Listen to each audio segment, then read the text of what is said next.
Happy Merry After Christmas Day with Dave Plouffe, one of the co-producers of, he's got the wrench, one of the co-producers of Clue. It's very good to have you, but we'll start talking to you in a second, Dave. Here we go with the intro.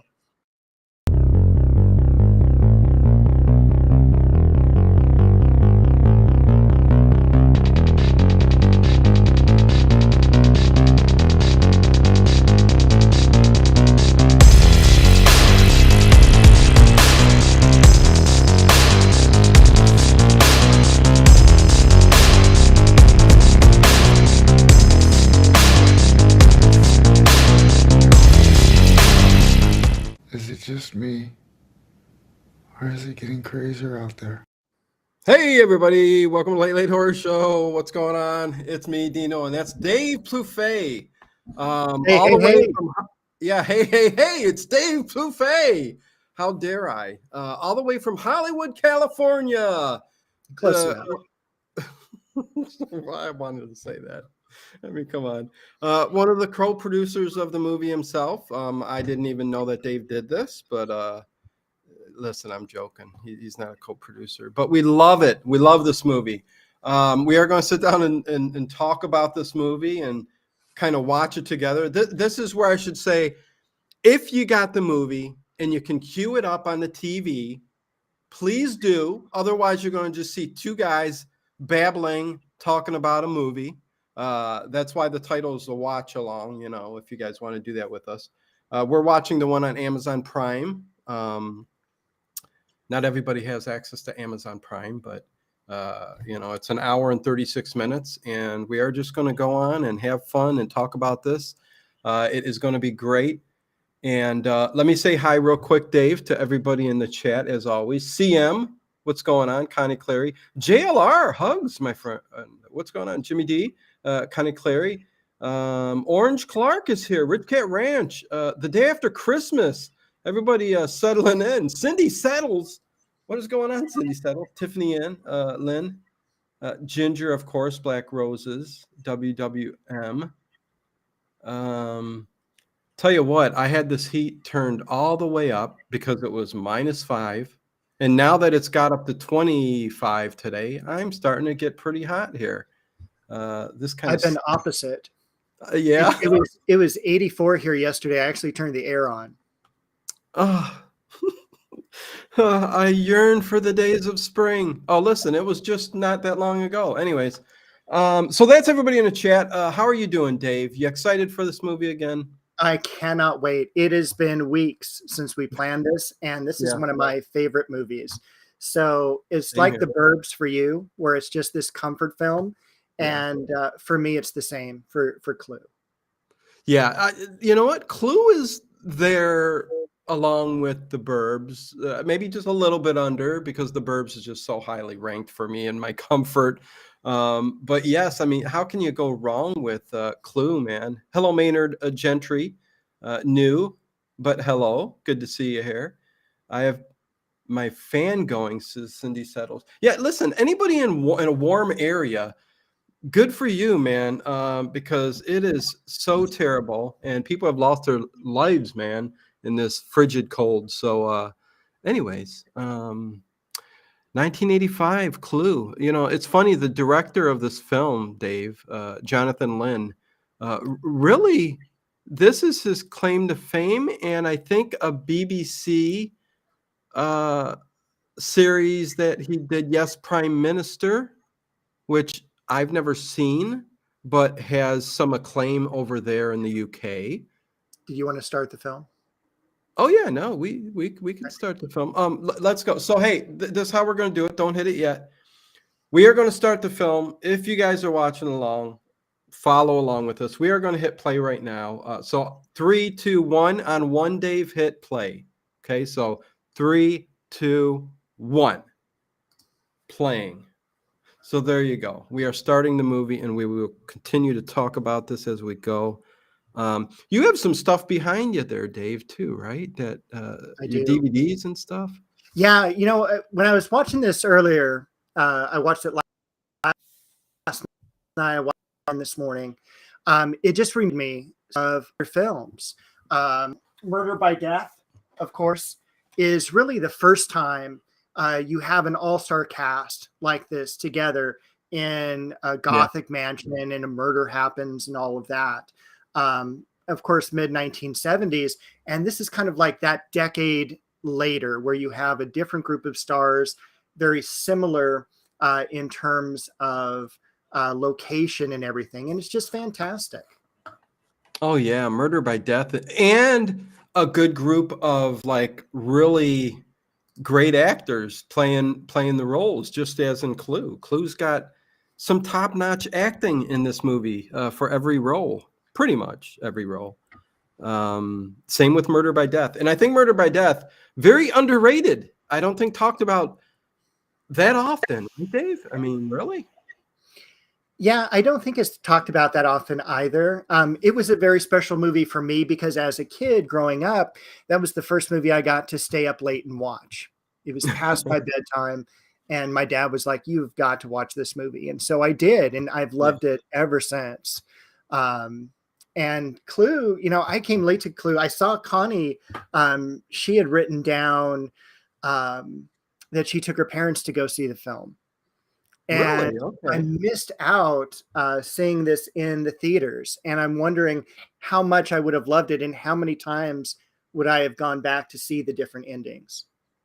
Oh, yes, and we must talk about that. Listen, if you guys have never seen this movie before, and hello, Rosalia, what is going on? Good to see you in the chat. And Dave the Rave, what's going on? Rich Cat, yeah, you're going to have to listen to us as you're watching the film.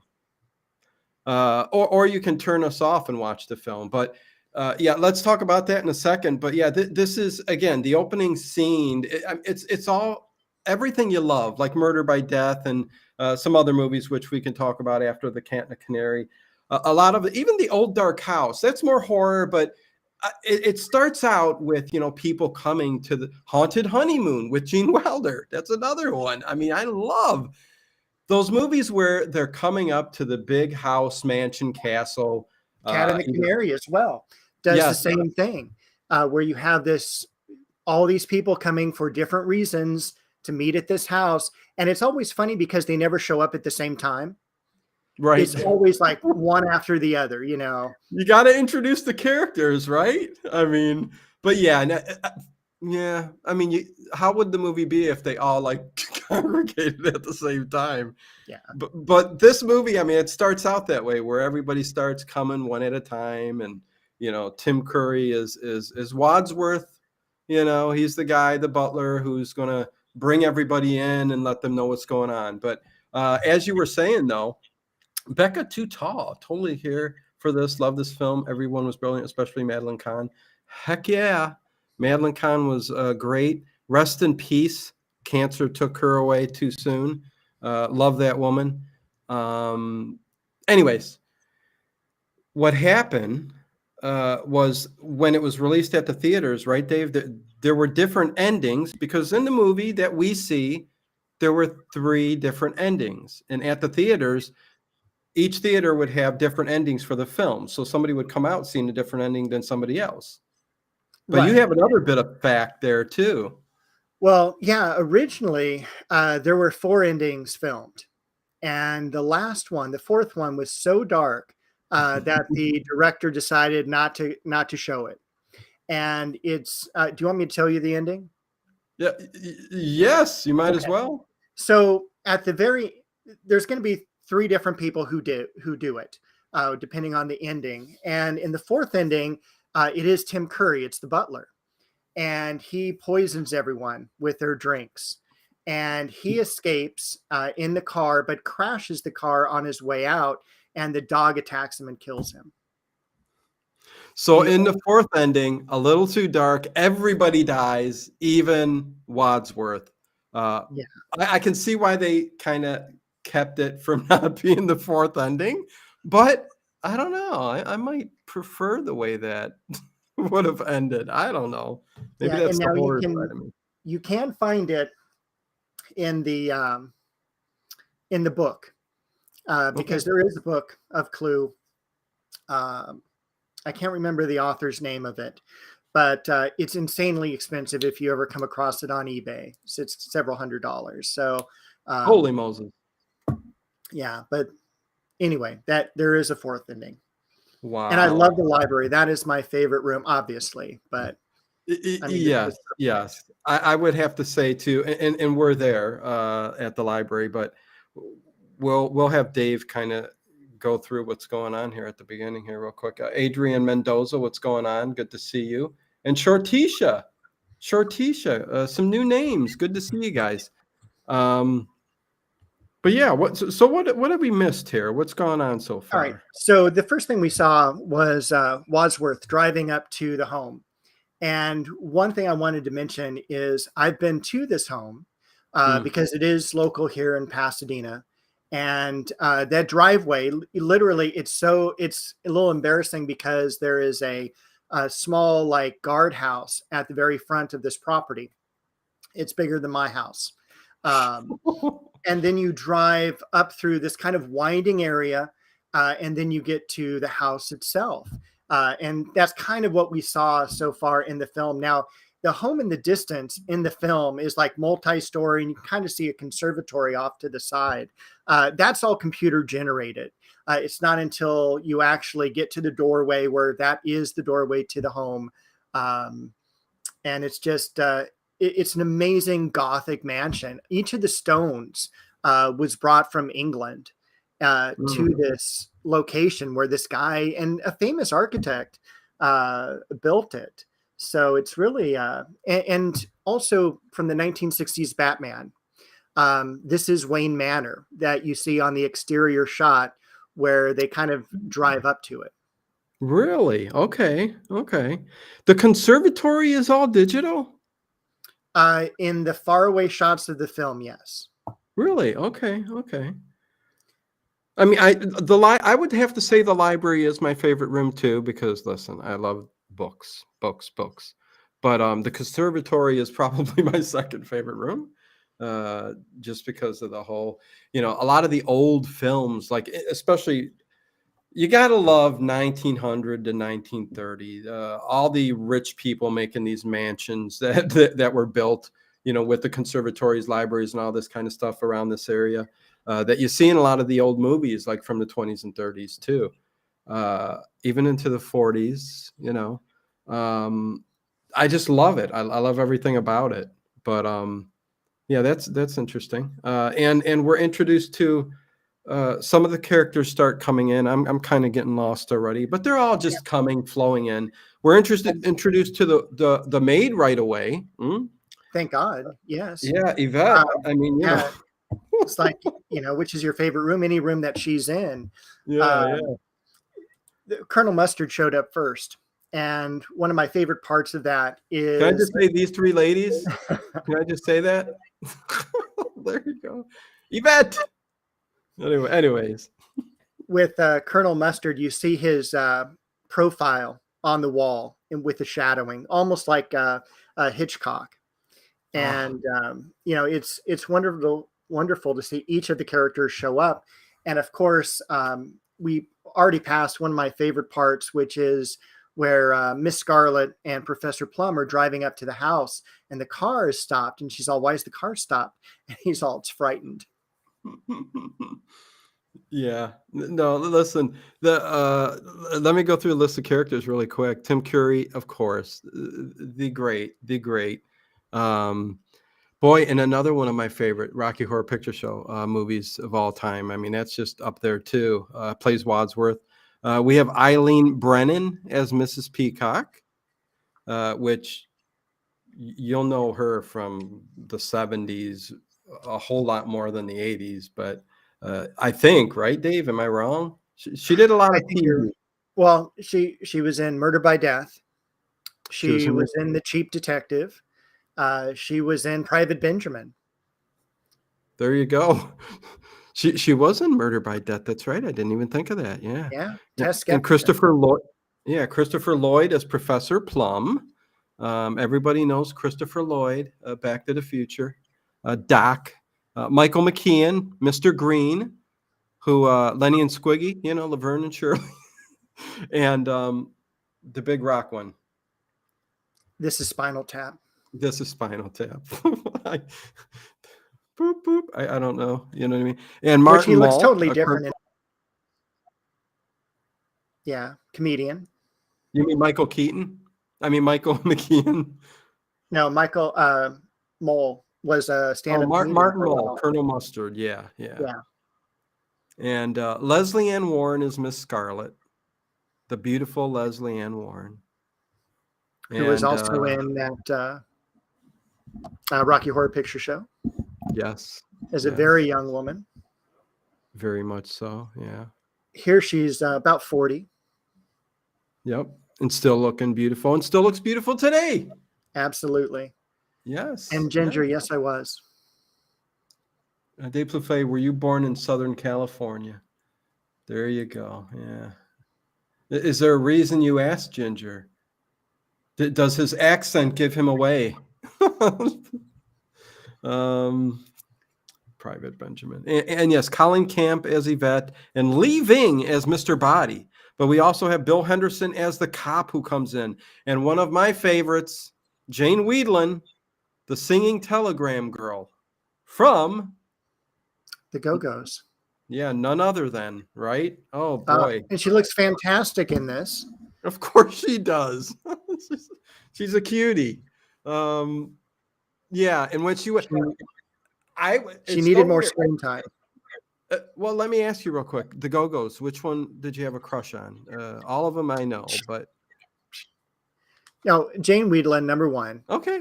Same here. And then Belinda Carlisle, the second. Yep, gotcha. Jane Weedland, I had a crush on. And when she came out with her solo album, I was so happy. I'm like, wow. But unfortunately, she just had, that one album. Well, she may have had more, but only one hit from the album, I think, something like that. Yeah, and she's actually, Jane and Belinda both own the Go-Go's. Okay, yeah. I remember kind of a business thing going on there. Yeah. And we got the cook and the motorist, and then Howard Hessman as the chief at the end of the movie. And that kind of rounds out everybody that plays in the movie. But right now we got them all assembled in the dining room, going over what's going on. Like, why are we here? They're all eating their soup. Not eating, slurping. Slurping, whatever. Yeah. I don't think it tasted very well, something like that. But they kind of all figure something out here, Dave, too, don't they? Yes. They all realize that they all work or are associated in some way with Washington, D.C. And one of the things that I think is so funny that everyone misses in this scene, when Professor Plum talks about his affiliation with the United Nations, and he's all, I work for the World Health Organization. All those letters spell out you know who. What the heck? Really? Huh. That's what we got Dave Plouffe here for. I had no idea. I didn't know that. I wonder if that's an IMDb. I did not see it in IMDb. Really? Okay. Very interesting. But yeah, they all think I love when Christopher Lloyd is getting served. You just seen it, right? Oh yeah. Christopher Lloyd gets his Yvette's. Listen, she's in the short maid outfit. Looks like something you'd get at one of the costume shops, and she's giving everybody their food and stuff, and she's going down and listen.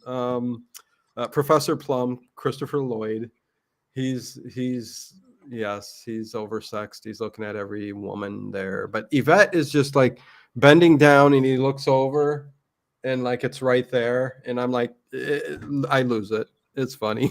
Yeah, he kind of zones out for a minute. But it's also great, every time you see him with a pipe, the pipe's never lit. Right. It's always just like a total prop, like for Ginger Colombo cigar. It's just there. It's never lit. It's just chewing on it. But it's and one of the things, and I saw, and it may have been Rosalia who also brought this up, the costumes are so great. in this film, and Mhm. the set, and even all the decor, like the dinnerware. I mean, when Yes. that dinnerware Yeah, I was gonna and all mention the the same quotes are thing, Dave. Yes, yes. I was gonna mention that, they did everything really well. Even the cars when they pulled up were, vehicles of the time period, and just everything looks great. The set pieces, everything. Um, hell, even yeah, even like right now, Mr. Body kind of shows up. This is where he comes in, and because everybody wants to know what's going on, and I mean, he looks somebody right out of you know the 30s, or somewhere around there. yeah. And for Rich Cat, that is this guy by the name of Lee Ving, which is kind of a cool name. I like And that. Yeah. he was a punk rock star back in the day. Who would have known? Do you remember what band? No, Huh. I wonder. Let me see here. That's interesting. A punk rock band. Huh. He is best known, leaving. He is best known as the man for the seminal LA hardcore punk band Fear. His film appearances include Flashdance, Streets of Fire, and Clue. He was also one of the principal subjects featured in the punk music documentary, The Decline of Western Civilization. Very interesting. Huh. Very cool. And of course, this Tim Curry has said that this is one of his favorite movies he ever filmed. So even more so than the Rocky Horror. So he really enjoyed doing this film. yeah. And what's great is he wasn't the first person on the list for this job. Mm. The first person, and I can't remember his name, died. He was a friend of the director, and Okay. died about a few months prior to filming. And then it was Rowan Atkinson was the next person up, Really? and he was declined. He didn't decline. The directors declined him because he wasn't that well known in America. But of course, Mm. then he becomes Mr. Bean and all of that. Right. And so Curry was like third or fourth choice for this role. And also the same thing with Miss Scarlet. Leslie Ann Warren was the backup choice, originally going to be Carrie Fisher. Huh. Like Carrie Fisher, I can see. Rowan Atkins. Now, this I can't see him playing that role. Well, I mean, listen, we've seen Tim Curry, so you can't see nobody else playing that role, right? right. And Okay, this and is now, one of my favorite parts where he tries to break the glass in the conservatory. yeah, And it's like, I wondered if I were you, as the because there's dog a attacks on the other side. giant Doberman outside the conservatory. You break the glass, you go out there, you're going to get mauled by the dog. But yeah, he was sitting at the table, kind of going over all of the blackmailing going on between everybody at the table, all the characters, and Mr. Body gets up and takes off to get the heck out of there, and that's when he ran to the conservatory and all that, and can't escape, and he finds out that everything's locked. um, i'd say I'd say his role, he just wasn't a good actor. That's why he did punk music, I guess. um, he fit the bill for what they were doing here, but when he starts talking, I don't know if you got the same feeling, Dave, but you're going, that's the only downside of the movie. He's just not a good actor. Yeah, I just looked at him as someone you don't want to like anyway, Yeah, because it's unveiled that he is a blackmailer, right. and of course he has this huge house and he's been getting all this money from all these individuals. Yeah, And right now in the film, they're going through each and every person going, you know, you're corrupt in some way and you've been called out on it and you're paying blackmail money to keep your name out of the press. yeah. Yeah, no, that's perfect. And you know what, Paul B, hello. And you are correct. I agree. I'm sure Dave does too. Every movie should come with multiple endings because a lot of the endings to the movies suck. I don't know how That many would be times I've sat through a movie and the movie's fantastic. And I get to the ending and I go, oh, that kind of blew it for me. Well, can you imagine having multiple endings for like Alien? That would Well, be fantastic. that's a perfect one to yeah, put out there. That would be a good one. All the characters too right now, some of them are very much accepting, like, yeah, I'm being blackmailed. And Mrs. Peacock says, oh no, I wasn't being blackmailed. And they twist her arm into saying, well, yeah, I was. But Miss Scarlet, she just comes out and says, yeah, I did what I'm being blackmailed for. Right. And she says that she's basically running a call girl service. And Professor Plum, of course, comes over and asks her for the number. Yeah, Christopher Lloyd, Professor Plum. Yeah, listen. I love all their characters, but boy, they just all play it so well. And they're getting to the point too, like right now, where they're all accepting that they're being blackmailed now, and they're kind of becoming cocky, a few of them, Mm-hmm. So it's like now that they're trapped in there, it's like let the conversation flow. You know what I mean? Why they're all connected. Well, this is why, too, this movie is so great because it has such great writing and great comedy with like Miss White being interviewed. And it's just like, well, he threatened in public to kill me. And Miss Scarlet's all, why would he want to kill you in public? And, she talks about how her husband disappeared. And she's like, well, it's of course he's an illusionist. It's like, but he never reappeared. Right. He's an illusionist. Man, I tell you, listen, Leslie Ann Warren, Miss Scarlet. I mean, it's awful low. I mean, that's all I gotta say. I mean, everything's hanging out. I mean, well, also on my notes too, I wrote that she looked like a Disney villain. When she has that background up, she kind of looks, like one of those characters. Yeah, she reminds me of like. Yeah. 101 Dalmatians. I could see her playing the lead role in that. I don't know the name of the character, but the one that takes all the dogs, of course. Yeah. Trotter Horse Watson Jr., what's up? Good to see you. But yeah, no, listen, man, this movie, if you guys haven't seen it before, unbelievable. It's so good. Yeah, and it's something you could watch, like you can watch it tonight, you can watch it tomorrow night or next week. It's just fantastic. And, I remember renting this was the first time I saw it, mid 90s, probably 95, 96. And I was just blown away. It was so great. Yeah, it took. I didn't see it in a theater either. I seen it when, like you, like probably mid 90s for the very first time.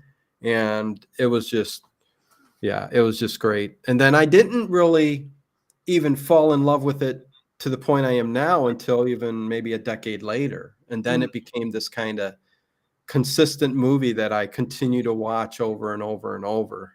It's fantastic. And whose character also, there's a funny part where Michael McKean's character, Mr. Green, his blackmail, they kind of find out that he's a homosexual. Well, that's another part of the film that's really kind of cool because he really isn't when you find out at the end.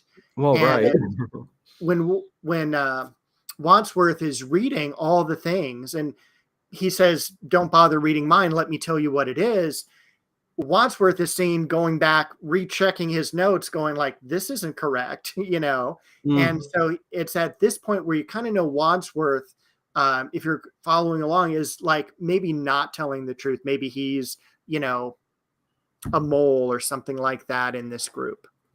So at the beginning of the film, that's probably something I missed. Listen, Dave, it's fantastic that I don't know what my issue is, but nothing retains up here. So at the beginning of the film, and you know that, right? um, I need corrected many times with my words. But listen, I got some kind of learning disability. It deals with dyslexia and stuff, but that has nothing to do with me remembering things. But Tim Curry does fumble through his notes at the beginning when he's talking about. Yeah, well, His he's reading character. off everyone's charges basically, Okay. and you'll see him after Michael McKean gets up and says that he's a homosexual. You see Curry's eyes get really big, and then he looks down on his notes and going Huh. like, Okay. "That's not what I have here." So Mm, it's kind of like one of those maybe red herrings or something that you see earlier in the film. yeah. Uh, Okay. but they're Because now, yeah, yeah, I know we're getting to the point. I'll let you talk about it. But when Christopher or Professor Plum sits next to Michael McKean, he immediately gets up. So Christopher Lloyd's character, Professor Plum, is just avoiding him by any means necessary because he likes the women really, really a whole lot. But yeah, what's going on here, Dave? well, it's to the point now where Mr. Body is saying that, like, hey, yes, here's gifts for all of you. I'm the one who's blackmailing you, but also Wadsworth has the key to Mhm. everything. And basically, it's going to be to the point where, I suggest we kill Wadsworth. And Yeah, so each character now has one of, I think it's the 6 or 7 weapons, from the candlestick to the lead pipe. Miss White got the rope. yeah. Professor Plum has the revolver. And so now Lee Ving is just kind of walking around the room, kind of taunting everyone. And I always found that weird. Like he's like asking to be killed is what he's doing. I mean, come and kill me. I mean, it's very odd. Yeah. But And so listen, this is yeah, go now ahead. it's like the point where like we're going to turn the lights out, just like we see in any of the old horror movies. And Yeah. that's one of the things that I really like about this film is that it does pay homage to a lot of those early, especially Universal films too. Yeah. Yeah. Um, Later on, there's going to be another blackout, and you'll see all the characters with just the white right between their eyes, like you saw with Dracula, and it's really fantastic. Yeah, the close-up shots of like this is the guy who should do it. The red herring, this is the guy. But the way old Hollywood would do it, it's Mhm. fantastic. Totally agree. There's and again, there's so many movies that people haven't seen. What's the one with Red Skelton, the Whistler series? I think that's it. Hmm. Um, it's kind of the mystery in the house kind of thing going on in a lot of those movies too. But yeah, so many movies back in the day, man, just incorporated a lot of this, and I think that's why I love those old school. I think that's why I like old time radio, too. Uh, Uh, Especially the mystery ones. It just takes you back to the mystery happening in a big like house or haunted house, and it's just so awesome, man. Hey, Kathy Evans, good to see you. Everybody loves this movie. Yeah, I mean, of course. This is Whistling in the Dark, Whistling in Dixie, Whistling in Brooklyn. Yes, Red Skelton. There you go, Rich Cat Ranch. Those are what I'm talking about. yeah, I've never seen any of those, so Oh, I yeah, I'll check listen, those watch out. them. Put them on your list. Yeah, they're good. Now we just missed the very best part of the film, where Mr. and Body died. you couldn't do that today, where Mrs. Peacock gets slapped, and that just reminded me of Airplane. Mm. But Well, of course it does. so Mrs. Peacock drank some cognac and finds out it could be poisoned, and she starts screaming, and Michael McKean's character uh, has to slap her to calm her down. Yeah. Yeah, no, that's a good scene. The slap is good. That's funny. And yeah, going to the airplane movie. I mean, that's just iconic itself. Slap, slap. Yeah. Everybody's in line getting ready to slap the woman, going hysterical. And we come to find out too that because Mr. Body has died, the lights went out. And I do like on that back wall, my grandparents they were in a house where it was the push button to turn the lights on and off. There's a little button. You keep freezing, Dave, but that's all right. We'll Sorry. get through this. Oh, no, it's all right. You froze up for a second. Hello, Emily. What's going on? And Jean A. When does the movie start, or does it? I love when I get these questions. Can't play this movie on YouTube. We're just sitting here watching it together, commenting, talking about all kinds of different things. So enjoy, Jean. Yeah, if you want to fast forward, we're at 31 minutes roughly. Yeah, we're watching on Amazon Prime right now, but wherever you can find it, yeah, we're at 31 minutes, 24 seconds. Oh, geez, Yvette, I never noticed that before. She just whipped her dress up. Okay, anyways, I'm kind of like the Christopher Lloyd character at the moment. I don't know. And it's also, I wrote the Clue trivia that we did 6 months ago. And one of the questions was, who is the president in the back of the room?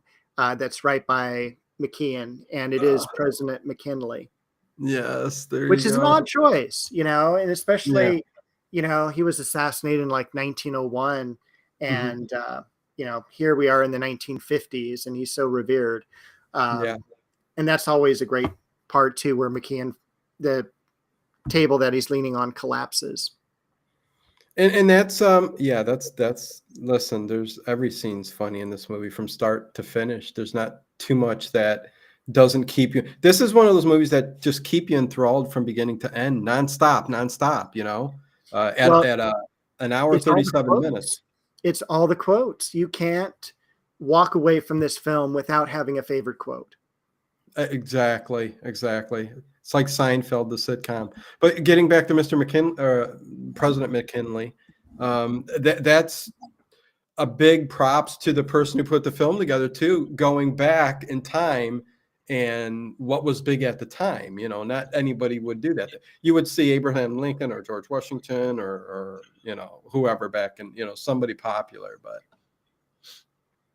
reason I asked if there is no fast forward on this, it says live. So I thought this, if you see commentary on this channel, it's always because you can't. I mean, YouTube would block it immediately. So Bubba, what's going on? Good to see you. The cast is awesome, Rosalia. But yeah, they're this is like where they start just all fumbling and going crazy and trying to figure out who killed Mr. Body. And Professor Plum actually don't. And I love when you get a shot of Mr. Body like just between the two characters just laying there on the ground. I do like his shoes. Yeah. Anyways, I actually went to my prom in the white those kind of shoes, the white tux kind of shoe. They're white with the black trim. Anyways.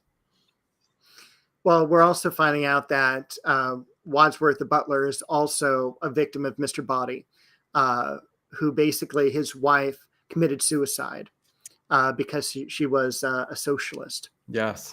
And of course, movie takes place 1953, 54. So it's the time of the Red Scare, time of the McCarthy hearings, time of J. Edgar Hoover. So, and this is one of my favorite scenes too, in the kitchen, which I would love to have a kitchen like this. Oh, yes. Where we've got the lady from MASH is now dead. The lady from MASH is now dead. Yeah, the cook, who I don't even think she gets a credit with her name on this, to tell you that. She does not. It's her credit on IMDb. Oh, no. Well, you know what? I don't think she's listed in the opening credits. Right. But she's Kelly Nakahara, the cook. So yeah, from MASH. There you go. Huh. Interesting. But yeah, listen, Dave, that kitchen is like top notch. I mean, it's fantastic. Jeez. It's got the subway tiles. It's just it's as big as a whole house is what it is. It really is. And I was going to share too, because this is a home that I've always loved. And I don't know if that'll show up, but this is from one of the pit was for sale. And this is back in the 90s. $7.2 million for this home. Wow. And after it burned down in a fire in 2005. Just for the empty land, just to show you how much, expensive real estate here is in Southern California. Empty lot without the home, $30 million. No way. Holy Moses.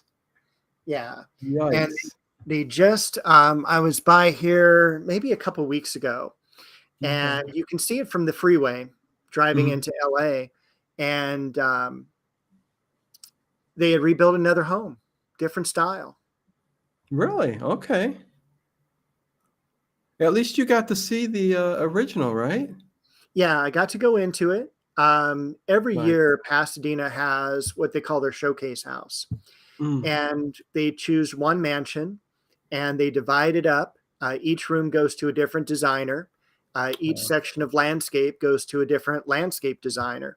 And then it's open for about a month, and you buy tickets, and you meet at the Rose Bowl, and they shuttle you out to the mansion, and you get to walk around for however you want. And then you just shuttled back to the Rose Bowl. And it's kind of a cool way to spend an afternoon. Oh, heck yeah. I would love that. We have a history museum here. Yeah, I won't bore you guys, but some of the old, in Cleveland, Ohio here, it used to be called Millionaires Row. And all the big wigs like Ford and Carnegie and all of them used to, it's where they all lived in their big mansions. And there's still some that survive around all of the museums in the area, which are some of the best in the country. And just walking through them just takes you to another era, and they're just fantastic. I love that. Vicky Alcorn finally made it. Good to see you. I thought there was somebody. Drew in the moment. How you doing? Good to see you. And yes, I think we left off talking about where the cook was stabbed in the back, falls out of the cabinet, and everybody's rushing around. Well, what's great is they just leave her on the ground. Right. Well, they'll come back and get her a little later when somebody starts knocking on the door, but when they have to gather up all the bodies because they start accumulating now. Yes, so now we've got Mr. Body is dead, and now the cook is dead. And one of my favorite quotes is, Mr. Body's been killed twice. And it's like, it's what we call overkill. Yeah, because the first time he's killed is in the library, right? Am I wrong with? Yeah, when the lights go out. Yeah, and this is another one of my favorite parts where the candlestick falls down on Wadsworth as he's shouting. It's like, no, I'm not shouting. Gets hit in the head with the candlestick. Yeah, they're all like congregated in the hall area there. And you could see, and I love the shot because it's shot up to where you definitely can notice the candlestick's right above his head and falls on him, because that's where they dropped Mr. Body. And now they're trying to configure the bodies in the oh God, what room is that? The conservative? No. That's the what would that room be? The study. Study, yeah, study, yeah. You go to the library, get your book, you come to the study, you sit down, read your book. Christopher Lloyd pushing the cook, who's a bit of a heavier set, and he's pushing like this. It's funny. It's hilarious. Well, I just love when he ends up between the two dead bodies, and he just kind of puts his arm up on one and around the side on the other. You know? He don't seem to have any care about anything that's going on. Blackmail me, have people get killed around me, bring me a glass of wine. You know what I mean? He don't care. And this is also the point where Wadsworth gathers up all of the weapons and puts them in the cabinet, which is, I love those. It's giant armoire, right? Isn't that what that is? Something like that. And he locks it with the key and puts it in his pocket. And guessing where to put the key. So yeah. And now we're gonna meet another of the cast. The motorist.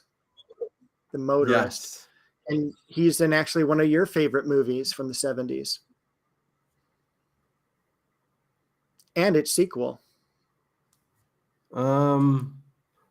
Okay, tell me. I'm looking at him. He's in Jaws. Hold on. What was he in? Jaws and Jaws 2. Oh, okay. Well, that's not true. So you made that up. It's Jaws, not true. Jaws isn't one of my favorite movies. Yes, it is. You used to play it on when we used to play movies here. The first time I saw Jaws was on your channel. And you and Ted did a commentary. Okay.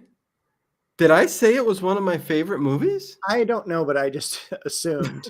No. Because he gave me a hard time of like, why haven't you seen it? It's such a great film. Well, listen, I'll give you that much. Jaws is a very good film. A lot of people put it pretty dang high, but listen, I'm like, it's a shark in the water. I mean, you got Richard Dreyfuss, who I love. I adore the guy, man, in most of his films, but mostly for Goodbye Girl, because that movie is just way up there for me. But yeah, Jaws isn't. Listen, I love Jaws. It is a good film, but 1, yes. 2, 3, nah. That's about it. But yes, we got a full commentary of Jaws if you go back on the playlist. So what they brung the motorist in, right? They brought the motorist in. He's going to be using the phone because his car broke down. Yeah. And now they've got him locked away. And I'm not sure which room they put him in, but they finally threw the key away. So the key's out. And this is, again, a scene I love when he starts pouring drinks for everyone. He's all screw it, just pouring it all over. It's going to go into one of the glasses. Yeah. Well, that's how they would do it back in a lot of the, like Marx Brothers, Abbott and Costello, a quick drink. They would just Three Stooges did that a lot too. I think for every little, I don't think they ever got the actual drink in the glasses in Three Stooges, but nevertheless. Yeah. And this is now where they're arguing if there's anyone else in the house and they can't get a yes or no correct answer out of Wadsworth. He's all no, meaning yes. Right. Well, earlier on, I don't know if we mentioned that either. Yvette was in the billiard room taping all of the conversation, with the big recorder. And they eventually all came in there, saw what was going on. And it's almost like more blackmail. They want to get it all on record, everything that's going on. So, well, did you see the way she was moving around those pool balls as well? My God, you got to go back and watch that. You got to go back and watch that. That's something I caught just like in the last 2 or 3 watchings of this. Oh, really? Okay. Yeah. Here, write it down. Write it down. Go back to it. Okay. Oh boy. Listen, a beautiful woman. I mean, oh, and did I mention, let me go back here. Did I mention this lady in one of my favorite scenes in this movie? We're not to it yet, but yeah, when she goes off and she's, oh boy, so good. Anyways. Yeah, that's got to be one of the best scenes. Yeah. And now they're talking about searching the home and splitting up into pairs, and no one thinks that's a good idea. And Colonel Mustard goes about like you can't make omelets without breaking eggs. Which I think is just great because Eileen Brennan's all like, well, what happens when whoever's with the murderer gets killed? He's all, well, then we know who the murderer is. Um, Gene, I guess what I was rudely asking is, will there eventually be an actual movie, or do you have to have seen it for the commentary to be familiar? Thanks. Yeah, you would have to have seen Clue for any of this to kind of make sense. I mean, if you haven't, you're just listening to two of us just kind of gush, and that's pretty much it. Yeah, because when you yeah. this is a movie you watch again and again. It just so wonderful because you know what's coming up, you know the quotes, and you get to see more and more of it. And exactly. Rosalia, no, I haven't. You haven't what? What did I miss? She asked, "Has anyone told you you look like a young John Mahoney?"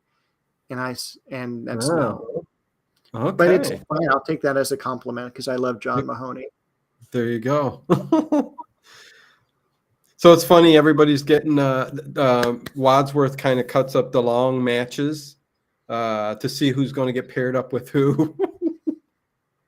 And so everybody's paired up from the shortest to the longest ones. And it's also their facial expressions when they see who they're getting paired up with. They have the eye rolls, they have the body turns. Mrs. Peacock just kind of goes like, ugh, lets out that audible gasp. And now they're going to be searching the house from top to bottom. And it's one of those childish things that happen in a movie, like in The Burbs, where Tom Hanks and the other two neighbors literally act like 10-year-olds, and they're kicking their feet around, wearing shorts. It's kind of like that thing where they're kind of like murderers. They're being blackmailed. They're trapped in this house, but yet they got the matches and they're paired up with the wrong person. Oh, she's not the prettiest. I'm not. And you see it in their facial expressions and everything. It's just funny. It's really good. And I like, yeah, go ahead. I was going to say one thing too before, because I'm going to forget this by the time we're done. Right. Is I wanted to mention how great the soundtrack is on this film. From the intro credits to the outro, and you can look it up on YouTube. There are all the songs available. Nice. But it's very cool 1950s band type of things.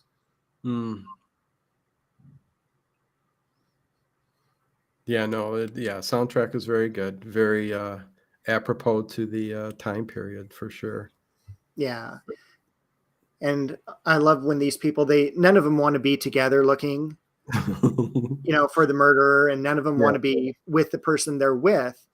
And I think Professor Plum tells Mrs. Peacock, "Are you afraid of, a fate worse than death?" And she goes, "No, just death. Isn't that enough?" Right. Like, what's that mean? Fate worse than death? Like, yeah. Death is, yeah. Bar. Don't you want a bar like that at your home? Oh, Dave, yes, I do. Yes, I do. And rubbing up against Leslie Ann Warren like that? Oh, boy. Oh. That scene right there, scene is the exact scene from Charlie Chan and, oh, God, which is the movie? Not Castle in the Desert. Listen, it's just one of you guys wouldn't even get it anyways, but Sidney Toler, Charlie Chan, where Mantan Moreland was sitting behind the bar getting a drink, and the killer points his gun through. Looks like the same exact house. Everything. I'm going to have to go back and look, because everything looks identical to that scene in Charlie Chan, and I can't remember the movie. But I know which one you're talking about in terms of the house in the desert. Yes, and because one of the guy who plays on that also played Moriarty in an old Sherlock Holmes film, and he played in a lot of pre-code films. Yes, he does. Yes. Can't remember his name now. Yeah, it drives me crazy when these things come to my mind and I can't remember. Like, listen, when you get to like the old Charlie Chan movies and stuff like that, all of and Sherlock Holmes, a lot of those guys all were in the same circle of playing the same types of characters and bits and parts as in the other movies, you know. So you always saw their faces in those movies. And I love it. I love it. And it's black and white, but that was the scene, exactly, that bar scene. But that bar would be great. Listen, I'd just love to be a millionaire just to make a big house. Listen, I think if I became a billionaire, I would have somebody make a house out of the time period like this is what I would do. Mm-hmm. That's how crazy Now, do you I have a am. favorite time to watch the old black and white films? Usually it's wintertime. It's funny because Halloween, Christmas kind of all flows into when a lot of the black and whites for me are, the comfort for me. I don't know. It's the time of year where I watch most of the black and white films. So yeah, I would say right around that period. Okay. Halloween to Christmas. Listen, I just watched Shop Around the Corner with Jimmy Stewart again. I mean, Wow. what a fantastic film. I mean, who was the girl in that? They look so good together, staring at each other across the table. Yeah, Mary Astor. Yeah. Yeah. And It's a Wonderful Life. Shop Around the Corner, kind of a bit underrated from that movie, but I've become more intrigued with Shop Around the Corner here's now. Also, when they're getting the pictures together, you see the driver with Colonel Mustard. Yeah. Because now we're at the point where somebody else has kind of come in. It's the cop, because the motorist called the cop and the cop showed up. I think, or did it? No, I think the cop just saw the vehicle out front, right? Right. There was the motorist car was kind of, up on an embankment. And so the cops searching the car, making sure, if anyone's inside of it, and he's going to follow basically the trail up to the house. Yeah. But what we are also seeing back in the library, where everyone is not there anymore, is all the evidence that Mr. Body had is being destroyed by being thrown into a fire. And so now we are at the third murder, which is the motorist getting hit in the head with a wrench. Hit in the head with a wrench in, that was, what was that room? That was the office? No, that I think was the lounge. Lounge. Okay, there you go. And I love when they're paired off going to each and every room. It's just fantastic, which lends to, man, look at that large Tiffany lamp. Jeez. I mean, I would guess it's Tiffany, but who knows? Yeah, just hanging around, Yeah, just sitting there. You've seen one Tiffany lamp, you've seen them all. Oh, jeez. But yeah, you're finding out that there's lots of corridors and stuff like that, and ways to get into these other rooms. Yeah, and all the secret passages match the secret passages in the board game. Yes, which is very cool. Yeah. Listen, the game is just as great as the movie. I mean, it's such a good game, and you can play it over and over, and it never gets old. Now, I heard you always win against your kids playing this game. Up until recently, Dave, all of a sudden my son started to win, and he won 3 in a row, and I'm going, wait a second, what's going on here? So I had to up my game and really get my head to thinking again. So I won the last 2, but kids get older and they start beating you at Clue. Come on. Yeah, soon they'll beat you at basketball. And well, listen, my son's 14 and he's 4 inches taller than I am now. I don't. Anyways, Anonymous, nice to see you. What is your current timestamp? We are at 42 minutes and. Wait, no. I'm at 54:48 right now. There you go. I'm looking at how much time is remaining. And this is just such a great part when Wadsworth tries to bust down the door with his shoulder. Yeah. And he just bounces off the door. Right. They're trying to get into the the lounge where the Yeah. motorist is, Yeah. or is it? So Miss Scarlet and Colonel Mustard went through a secret passageway into the lounge, and they found the dead body, and Miss Scarlet starts screaming, and that alerts everyone in the house, and they go down, and they can't get into the lounge because the door's locked. They can't get out. They can't get in. And Yvette comes to the rescue with the revolver, and she And starts she's shooting. spot on, man. Oh, The yeah. keyhole. Definitely. And she fires once into the air, and it hits the chandelier, and it starts spinning, and which is one of the greatest parts of this. You see it spinning and then drop of the characters. Yes. Great And camera also, angle. when Miss Scarlet starts screaming, all the characters run onto the landing, and they run into each other and fall down. And Right. I saw a still of that scene because it's their doubles are the ones who are running and who run together. And so you see all their doubles with the different faces because they're obviously not the same people as the actors. They didn't want the actors Right. getting hurt. Yeah. And so it's just a very odd image. Yeah, no, I love it, man. Oh, and they get another ring at the door. So somebody else is going to be introduced here. Yeah, Is it they're the- deciding whether or not they want to answer it. And it's the police officer, so it's the cop. And it's great because they just open the door, close it in his face. It's perfect. And he's just curious, hey, can I use your phone too? I mean, isn't that what he has to use the phone too, I think. And they bring him into the office. He goes into the office, right? Am I Yeah, wrong? but they have to decide which room to put him in. Oh, 'Cause they're, yeah, "Oh, that we comes can't up put him first. in there. We got a dead body in there." Yeah, yeah. Yeah, they walk them all around. That's right. I forgot about that. Yeah, And you said listen. he just passed away. Yes, 2016. The police officer in here, Bill Henderson, who was in a lot of movies back in the day.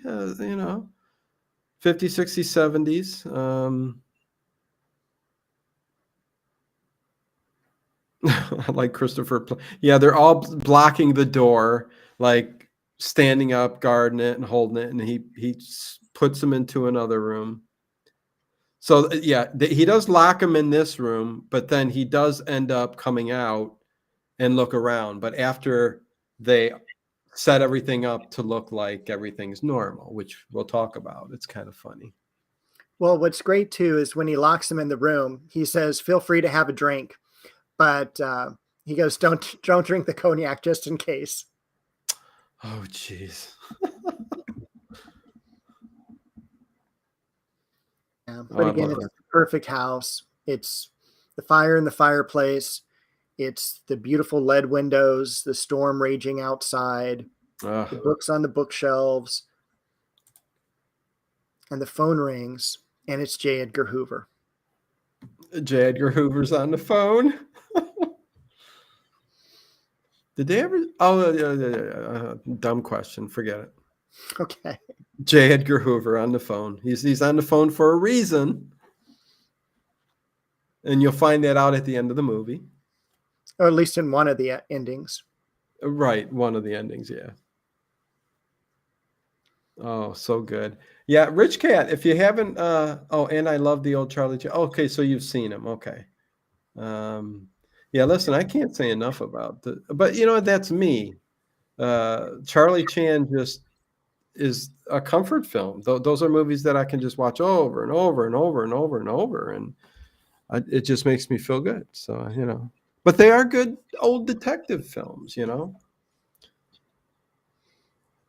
Yeah, Man, you can't go wrong with a Charlie Chan or a Mr. Wong or even a Mr. Moto is really, really good with Peter Lorre. I was listening to Peter Lorre last night on the OTR stream.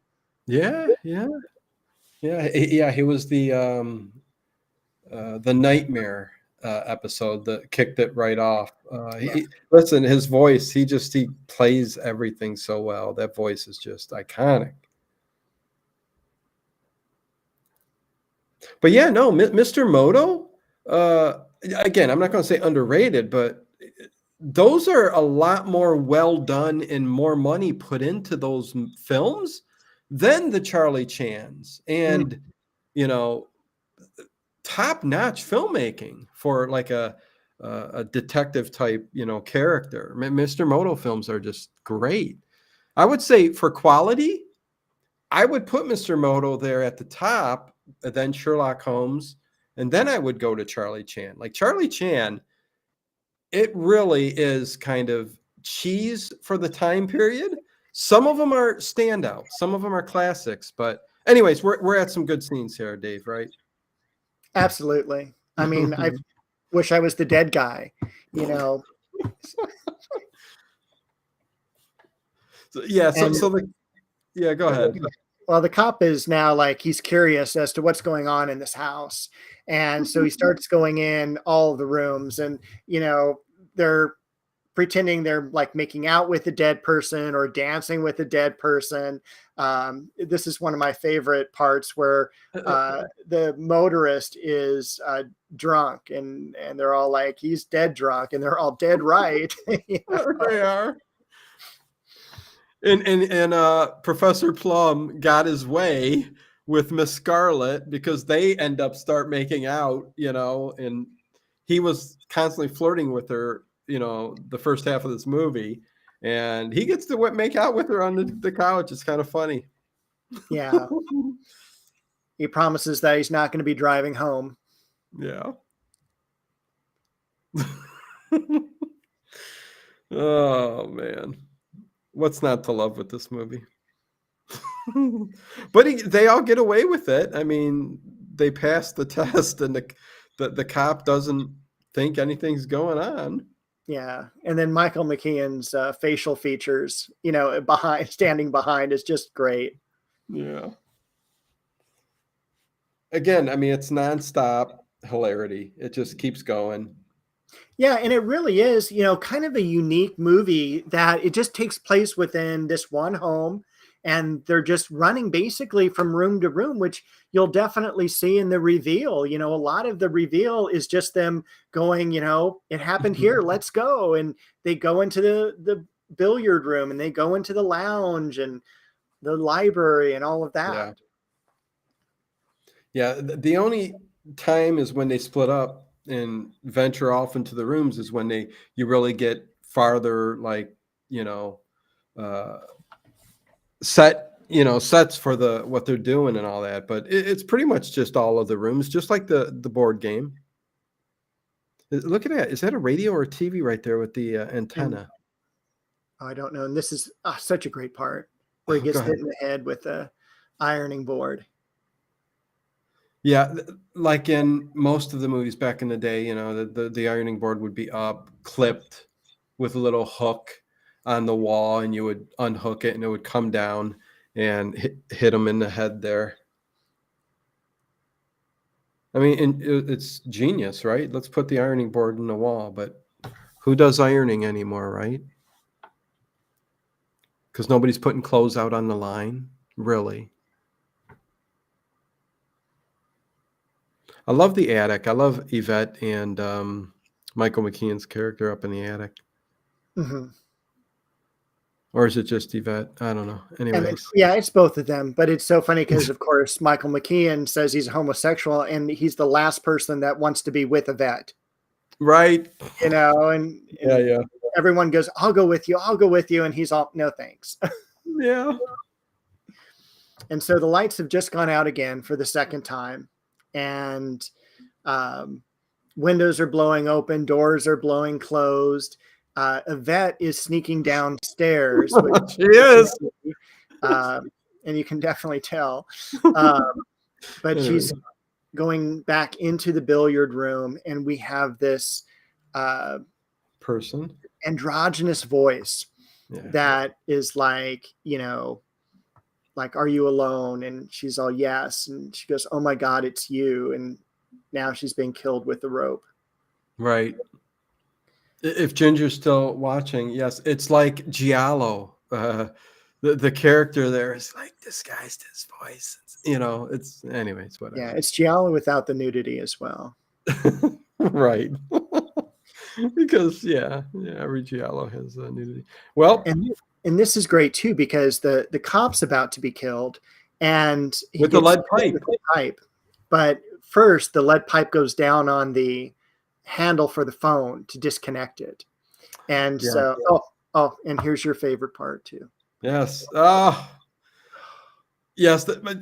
There's a ring at the doorbell, and they hurry up and open it, and it's immediately, I am your singing telegram. Psh, boom, and she's dead. Just like that, Jane Weedland. So another victim. But yes, the cop gets it with the lead pipe, and the So that's 3, 4, 5 people dead now. The I count think it's now 5, 6. The motorist it may be 6. Yeah. 6. So we're at 6 with the kill count. Yes, there's a good amount of death in here. So we've got the light just on now, Yeah. and we've got all the characters coming back to the main floor, and they're just exhausted. They're like, I'm so done with this evening. And they walk in to the billiard room, and there's Yvette laid out on the table. 7 kills. So Yvette's dead too then. So Yeah. And so she's 7 just kills. laying there. I think I counted her as the 6th. Did you? Yeah, because we've got Yvette, we've got the cop, Mr. Body, Yvette, the the cook, cook, the motorist. Who am I missing? Whatever, 6 or 7. Yeah. And of course, everybody picks and up. the as you mentioned, the singing telegram woman. Yes. And so now they're running out. We're going to see Jane Weedland one more time. Nice. I mean, she's just laying there all cute, pretending So she's dead. And this is one of the great quotes too. Is they go 6 all together, and Wadsworth says, things are starting to get serious. Things are starting to get serious at about 7 kills. Yeah, the psych episode is really good. And I think Leslie Ann Warren is in it. I'm sure she's in it. And one of the other characters, I think it's Colonel Mustard. Huh. Okay. But they go through a very similar, and I think it's episode 100, if I'm not mistaken. Okay. Because I have not seen that. I will have to check that out. Yeah. So now this is actually the beginning of the first ending, where Wadsworth says, well, I figured it out. I'm going to show you how it was all done. And so he starts out at the meeting. And let me just say, it is a TV. I just had to there we go. rabbit ears, but go ahead. And so now we're running through the house. We started in the library. We went and saw the cook in the kitchen. Now we're in the main hallway. And Wadsworth is explaining the entire goings on up to this point. Oh yeah, he's gonna how everybody was give killed. us the last hour in like 2 minutes. Yeah. It's a fantastic scene, and he does it so well. It's oh my God, so fantastic. And this is we still got about a half hour, so it takes a bit of time to get through these endings, but I mean they're fantastic. So now, was it racist that they rang a gong there for Kelly when she called everyone for dinner? Yeah, I mean, is that not politically correct anymore? Probably, yeah. I don't know, Dave. I'm confused. I really am. F. Fneves. I don't know what that is. I don't know what your name is. F. Nieves? Maybe F and the last name is Nieves? I don't know. Maybe I got it. Hey, F. Nieves. Good to see you. There's some people here today that I haven't seen. before. So interesting. That's terrific. Yeah. And be sure you guys hit the thumbs up button, subscribe, and all that good stuff. The bell. I like when Wadsworth, they show him real quick laying on the floor, like Mr. Body in the same spot. Mr. Body's just laying on the couch, dead still. Ugh. Yeah, and I wonder how many days it took them to shoot this. It doesn't seem like it was very long, you know. Yeah. Yeah, I mean, how many takes would it, how many takes would it take to get this scene done? Because it's one drawn out, like at least 10 minutes of this stuff going on. And here's Wadsworth slaps, who is she again? Mrs. Peacock. Mrs. Peacock. Yeah. And Yvette. Now we're running into the billiard room. Yeah. Look at a lamp. Look, we're talking about the furniture and decor. I love the lamps hanging above the pool table. That's perfect. Ay. He grabs the dagger, or what I would say is the letter opener, but it's a dagger. Now he stabs a piece of meat in the freezer. Yeah. That wasn't there earlier. No, right. It wasn't. No. Little goof, but he's telling you about all the passageways and everything and how people. How does he know all this? Well, it's a friend of his house, and so that's how he knows about the secret passageway. Yeah, and he talks about that. Yeah, through all of the running around. And so he's got now Miss Scarlet and Colonel Mustard are saying, "Yeah, we found it as well." And I think we're coming to the scene, aren't we? This scene? Not quite yet. Not quite yet? Okay. No. And right now he's just discussing how all the other people that you saw, the policeman, the motorist, the cook, and everyone was also involved in this scheme.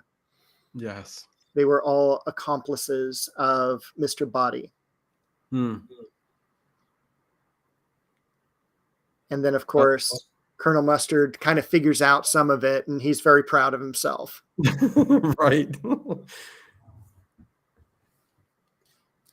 And yeah. Do not holler at Madeline Kahn. Oh, yep. And there's she sticks her tongue at him in a childish way.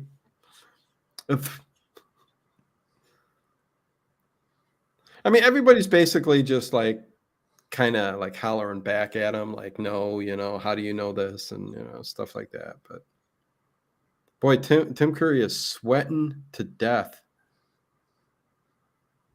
Well, he just had that shower open up in his face. That's right. Yes. Yeah, he was upstairs, and in the dark, he thought it was a door handle to get out of the room, and it was the shower handle. Yeah, there you go. I turn away for a second. Yeah. Oh, good. Good on you, Wadsworth. He's beating the heck out of Michael McKean, Mr. Green. He tells them all to go to the kitchen, and he starts and he runs through the back way. Where is he? This is a great part too, where she screams again. Yep. Leslie Ann Warren's character. And it's the exact same scream from earlier. Oh, Dave, I gotta tell you, she's not smoking a cigarette in this scene. Right. Well, she was when he first fell out. When the cook first fell out, she was smoking a cigarette. So they just replayed that footage for the second time. She had a cigarette in her hand just now, though, right before. But that's the before he fell out of the thing. Correct. Yeah, but after the scene, she didn't. The cigarette's gone. Yeah, the scream. Yeah. What is that? And this is a great scene where they throw him in the bathroom and then he flushes when he leaves. Yeah, like he went to the bathroom. I'm curious, was that an atrium? But there was some weird glass case that looked like it had plants in it. It may have been. Huh. That was interesting. And throwing the key out in the rain, which got lost. So, oh my. Yeah. Okay. And you're right, Rich Cat. In flagrante delicto. That's a great quote. And didn't we use that just a couple nights ago in some other stream? I think you and Ginger did a giallo with that. Could have. Tim ate some curry. Good one, Rosalia. Khan, Becca Too Tall. Where'd that come from? What am I missing? Khan. Oh, the gong. What Rich Cat said earlier too, and they're just still, there's a whole conversation going on back and forth, and again, you got to watch the movie. I mean, the quotes, the dialogue, everything just is so fantastic. Yeah, and even the paintings that you see on the walls as you're running by, when we actually have a chance to, you've seen this movie enough to where you can start seeing the smaller details. It's wonderful. Yeah. Exactly. That's what's good about movies like this, where you watch them like 100 times. Like behind Miss Scarlet right now, you've got this great little lamp of this cherub holding up this, almost like Statue of Liberty type of flame. That is so, elegant for the time period. Mm-hmm. And that's what they would have in their homes back in the day. I mean, everything was elegant, from the small vases to the lamps to the furniture. I mean, again, it was the era for the rich people of excess. You know what I mean? Mm-hmm. They could spend, they could get something, it's coming from England, it'll arrive here in 4 months, whatever. It's fantastic. Yeah, so they've put all the murder victims together. They just dropped Jane Wheatland on the floor. Just put her in a pile. Hey, Overkill, what's going on? Good to see you here too. Rich Cat was saying earlier that something about it was a shame when she learned out that I remember almost being sad when I learned that Charlie isn't actually Chinese in the real, like, the actor. Yeah. Yeah, I mean, that's what they did back in the day. I mean, it's part of our history. It was wrong, but doesn't take away from what the actors who portrayed the characters did, like Sidney Toler and Warner Olin. I mean, they did fantastic jobs as Charlie Chan. And again, I can't see anybody else doing that character, even though, it's, a white man pretending to be Chinese, it's history, like Amos and Andy, right? I mean, True. What they did back then was wrong. Well, trying to transition from Amos and Andy radio show to a TV show when the characters are white. Yeah. That was something else. Yeah. No, it's oh geez. Yeah. I mean, that's just history, and it's what we went through to get to where we are today. But again, it doesn't take away from what I love about a lot of those shows and all of that stuff. Amos and Andy, such a great show. Mm-hmm. And it was a long time watching Fibber, McGee, and Molly, realizing that Molly was actually the little girl's voice as well. Right. Yes. Her coming around going, I bet you, and all that. So, it's really quite interesting, that transition from that old time radio format where you didn't know any of the characters to a real in-person TV show. Oh yeah. And in a lot of those old time radio shows, there were women who played the younger kids' voices, just because it was harder for them to get in studio to perform in front of a microphone, on air. So, well, even think about today with the Simpsons. A woman voices Bart. Right. Yeah. True. So right now they're still going through everything, Yeah, that we're at the first ending, and we've seen Howard Hessman come in, and he's like this evangelical preacher type person going door to door. yeah, so kind of bring in his character into play, and which is going to end the first part of this movie. But they're all actually going through their version of what they think happened too. Like, Miss Scarlet right now is talking about how she thinks everything was done too. So we've got kind of everybody putting in their 2 cents on what happened during this ending. So it's is what it was, historical curio, and times are different, times have passed. Yep, exactly, overkill. Broke Mofo. Is Broke Mofo here? There you are. Amazing that they're actually husband and wife Yeah, in real life too. I think it's talking about Fibber McGee and Molly. Oh, gotcha. Yeah.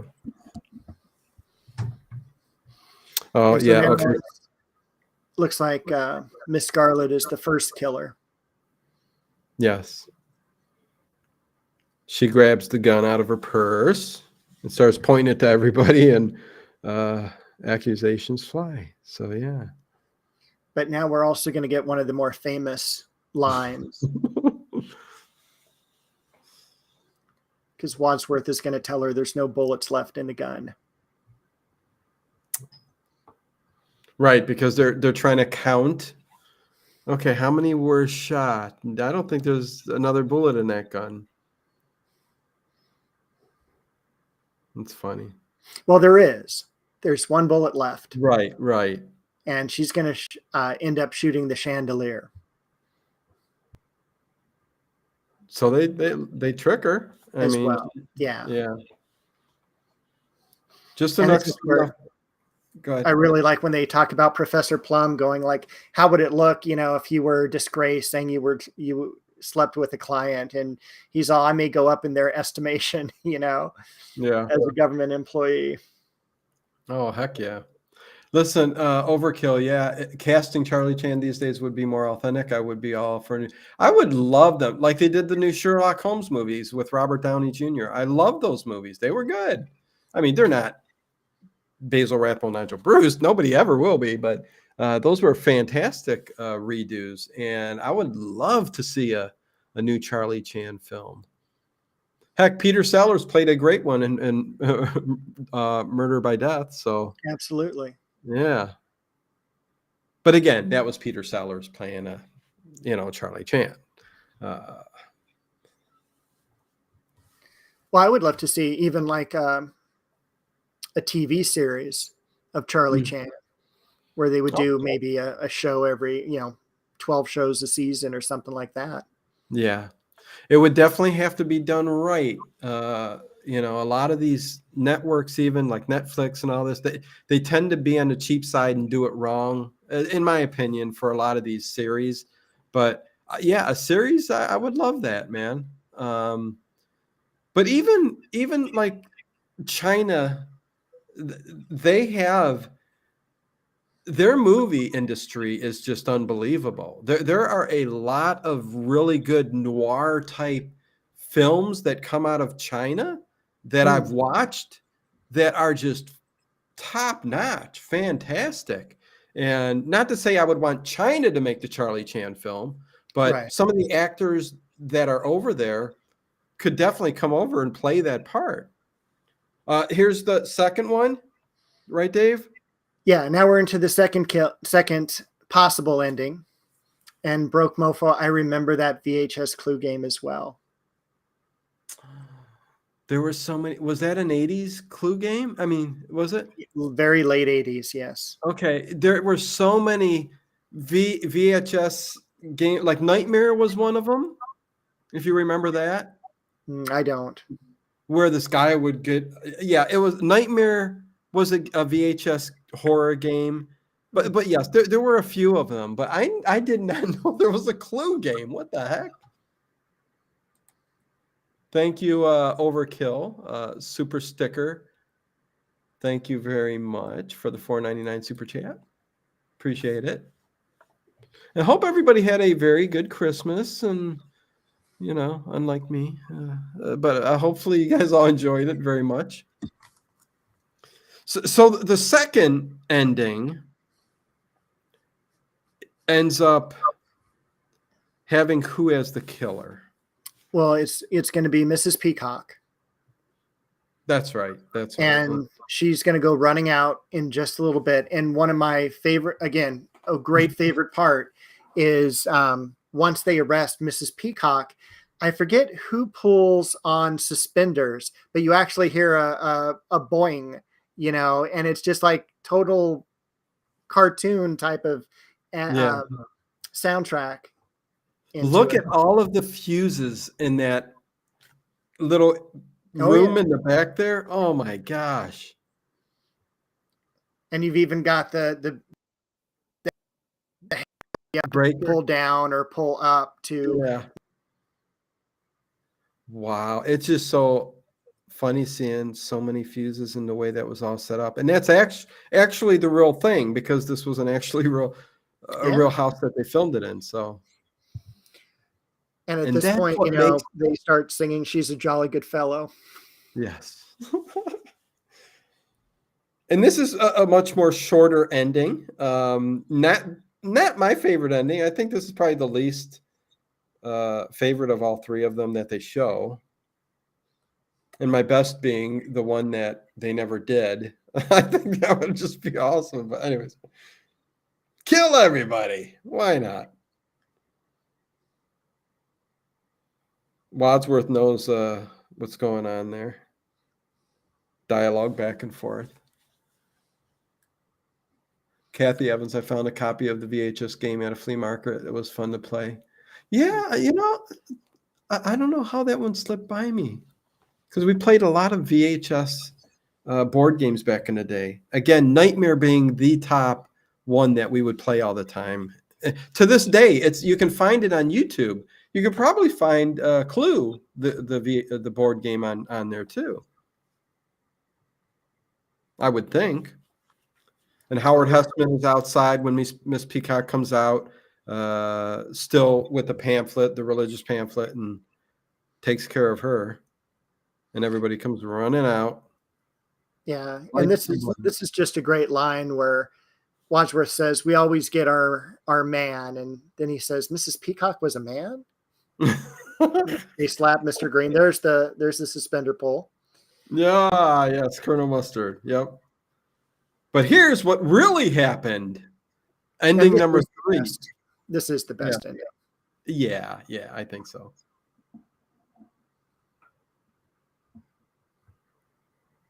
Yeah, see the atrium right there? See the plants in there? Anyways.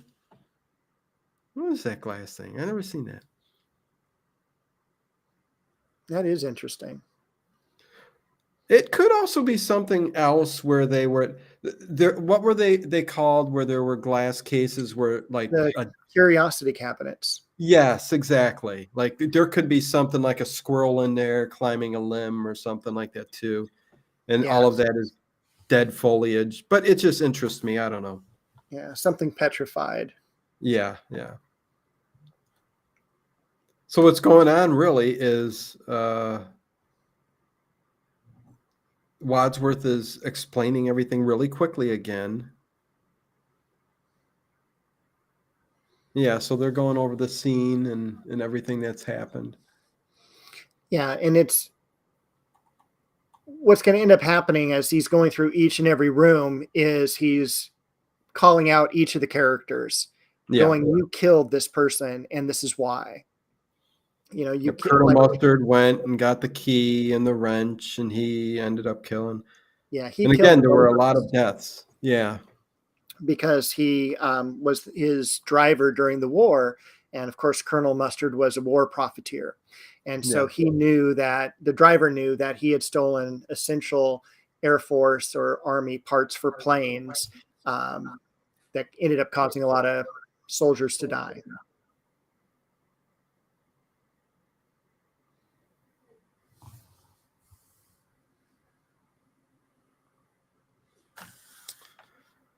And so here's your best part. This is the scene. Yeah, I listen. I don't know why. Yeah, it's when Madeline Kahn starts to discuss her head, and you got to see it. You got to see it right there. I mean, that's it. But anyways, Leslie and Warren, she's telling him how good of a job he's doing at explaining things. Yeah, likens him to Perry Mason. Yeah. So look who pulls out the revolver this time. It's Wadsworth. And what does Wadsworth say? You probably remember. What's his explanation why he's doing all this? Come on, Dave. He is going to take over blackmailing scheme. Yeah. Yeah. Let's continue this. I have all the information. I know what's going on. Oh, it's so good. And they killed all of Mr. Buddy's compatriots, so there's no one else that knows. So, he's free and clear now. And so he's going to make his getaway. Yeah. And look at all the canes in the thing, Oh, yeah. Years ago when I was big, listen, we're going to talk about this, but years ago, I was in an old barn where I collected when I used to thrift, and I sold things for tremendous amounts of money when I bought them for cheap. I bought a big group like that of canes that were very ornate, silver ornate. Some had ivory on them, and they were in a barn and just under this scrap of stuff. And I asked, how much you want for these? And he's like, $100. And I'm like, okay, there were like 15 canes there. And okay, $100. I'm there.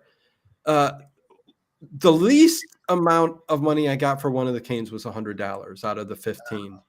But there was a silver tipped cane of this wolf character. It was the coolest thing. And the type of wood, I think, was mahogany at the time. I sold it. I think that one was roughly around $800 that I sold that for. Just that one cane. Not to mention one more cane. The cane that was from the 1920s that had the commander's name etched on wood on it, and you could pull out a knife that was in the tip. It was the coolest thing ever. And it was laying there in a barn. I bought it. And next thing I knew, I just made a killing off of it. Did that all the time. So this ended really quickly. I'll let you explain it. It does end really quickly, unfortunately. And so Wadsworth tries to make his getaway, and he says, "Who's going to stop me?" And Mr. Green says, "I'm going to stop you." And he pulls out a gun from his jacket and shoots Wadsworth. And Wadsworth goes to the side and he goes, "Oh my God, good shot, Green." And it comes out that Green is actually a undercover officer. Yeah. And Howard Hessman and all his group then comes in from the government, and they're all like, "Well, who did it?" And Green says, "They all did it." And Mr. Green, it comes out Mr. Green is straight and he's not a homosexual. And the ending line is, I'm going to go home and sleep with my wife. Right. And then, we've got all the, it's a great ending as well, with all the cards turning over and there's the characters and, the old, I don't know if that's Bill Haley and the Comets singing at the end, but it was fantastic. It's a great film. Yeah, no, I love that the clue cards actually flip over. So they incorporated kind of, the game is incorporated kind of in the movie together. So, no, very cool. And that ending being the best of them. And I love Michael McKean's last line like that I'm going to go home and sleep with my wife. And that's just fantastic. And again, not knowing how that lasts, it's cool to know that which I didn't know until you told me, that there was a fourth planned ending that didn't happen. And again, I get why it wasn't, but still would have been cool. You always want what you don't get, but That was fantastic. Yeah, and Rosalia. it was Yeah. shot. We know it was shot, and I wonder whatever happened to that tape. Is it Oh still God. out there, or is it destroyed? Really? Okay, so it was shot too. Yeah, Oh they my filmed God. it. They completely filmed it. Oh, that's so wrong. That's so wrong. Rosalia, do you know my family owns an antique shop? I can relate. Very cool. Yeah, no. Listen, I found books at the Goodwill for 25 cents, sold them for $700. That happened all the time, Dave. But you know what, Dave? Looking back on it now, most of the books I found, I Mhm. wish I would have kept. Oh, So many good ones that I found. There was an old German witchcraft spellbinders, not pamphlet. It was a leather-bound book, and it was 1695 at the Goodwill, uh-huh. stacked with a bunch of other occult books, which I made a killing off of. That one book I regret so much on selling now. You know what I mean? So many years later.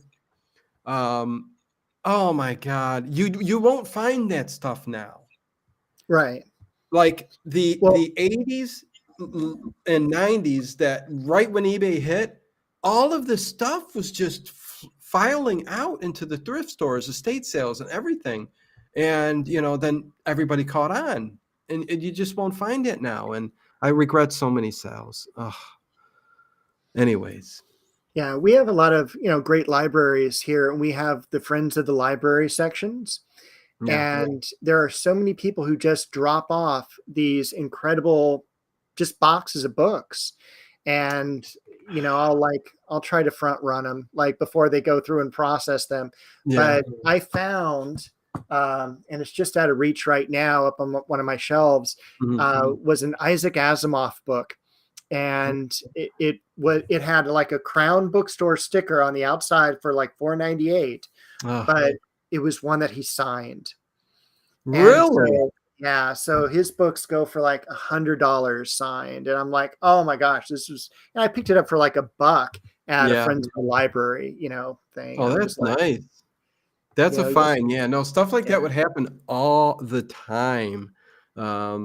But like I said, the books that I found were these 3 German books, definitely, that were in German language, and they were roughly around 1904, but ornate covering, with the gold etching, and just a beautiful, solid book. And I bought each of them for a quarter, and they each sold for roughly $700. And I'm just like, but again, looking back on it, I'm making a living. I'm younger. I didn't even think about it. I was thinking about making a living. yeah. And I just, so much being like you with books. I've always wanted to be in a room that was just filled with old novels and books and everything, and I Give don't me know. just 1 minute. Let me show you something I just bought. Okay. Um, and yeah, you guys getting ready for the overnight stream tonight too. So All Inner right. Sanctum. So you and I are big Sherlock Holmes fans with Basil Rathbone. Yep. Lestrade's son wrote this book. Okay, so you got Dennis Hoey, who played Okay. Lestrade in about 6 of the films. His Okay. son is Michael Hoey. He wrote this book, The Oh yeah. Fabulous Faces, and it goes through all the characters in all the 12 Sherlock Holmes films. Now, Nice. just the book itself is cool. Yeah. This one is signed Oh, nice. by Michael Hoey, and it's for Curtis, right? Okay. This is Curtis Armstrong's book, who played Booger in Revenge of the Nerds. Oh my He's a God. huge Sherlock Holmes fan, and he just sold his Sherlock Holmes collection, and I bought this one from him. No way. Yeah. Very cool. So that's got a little association with it. And Yeah. he was also in another great movie with John Cusack, Dead Okay. Like Me, something like that. It Yeah, was I'm not. fantastic. Just Oh, that's blank. awesome. But yeah, no, yeah, so we got to get out of here. Dave, thank you for joining me for this day after Christmas Clue commentary. I thought this was awesome. Yeah, thank you Had for fun. having me. Heck yeah, man. And bye to everyone in the chat. Thank you for hanging out with us. Yeah, no, thanks everybody for hanging out. Going to have Inner Sanctum stream number 7. Because I stopped Better at Off 6. Dead. That's it. Thank you, Rosalia. Better Off Dead. We have Yeah, that. well, one of the best, right? Actually, John Cusack did so many good. Sure Thing. We can go on and on. Overnight Tonight, stream number 7 of Inner Sanctum. Still have plenty more episodes for streams to timestamp and all that. So timestamped everything, so it'll be a horror night again. Hopefully you guys enjoy that. And tomorrow night, I am going to be talking about silent films that were never made and some that were so influential, and had a great impact on everybody's lives and Hollywood in general. So tomorrow night, I'm going to be talking about that. So there is no classic horror corner anymore. It was a one and done. Listen, that's the way things go on YouTube. I don't know what to say. I thought it was a great segment, but dropped it. So not on my part, but nothing I can do. So with that said, you'll get me tomorrow talking about silent films, and I think everybody will enjoy that. It'll be kind of a little bit of in-depth talk about each one of the films that we go through and stuff. So should be fun. Anyways, okay. So peace and love to each and every one of you. You want to say something, Dave, before we go? Not really. Okay. Bye, everyone.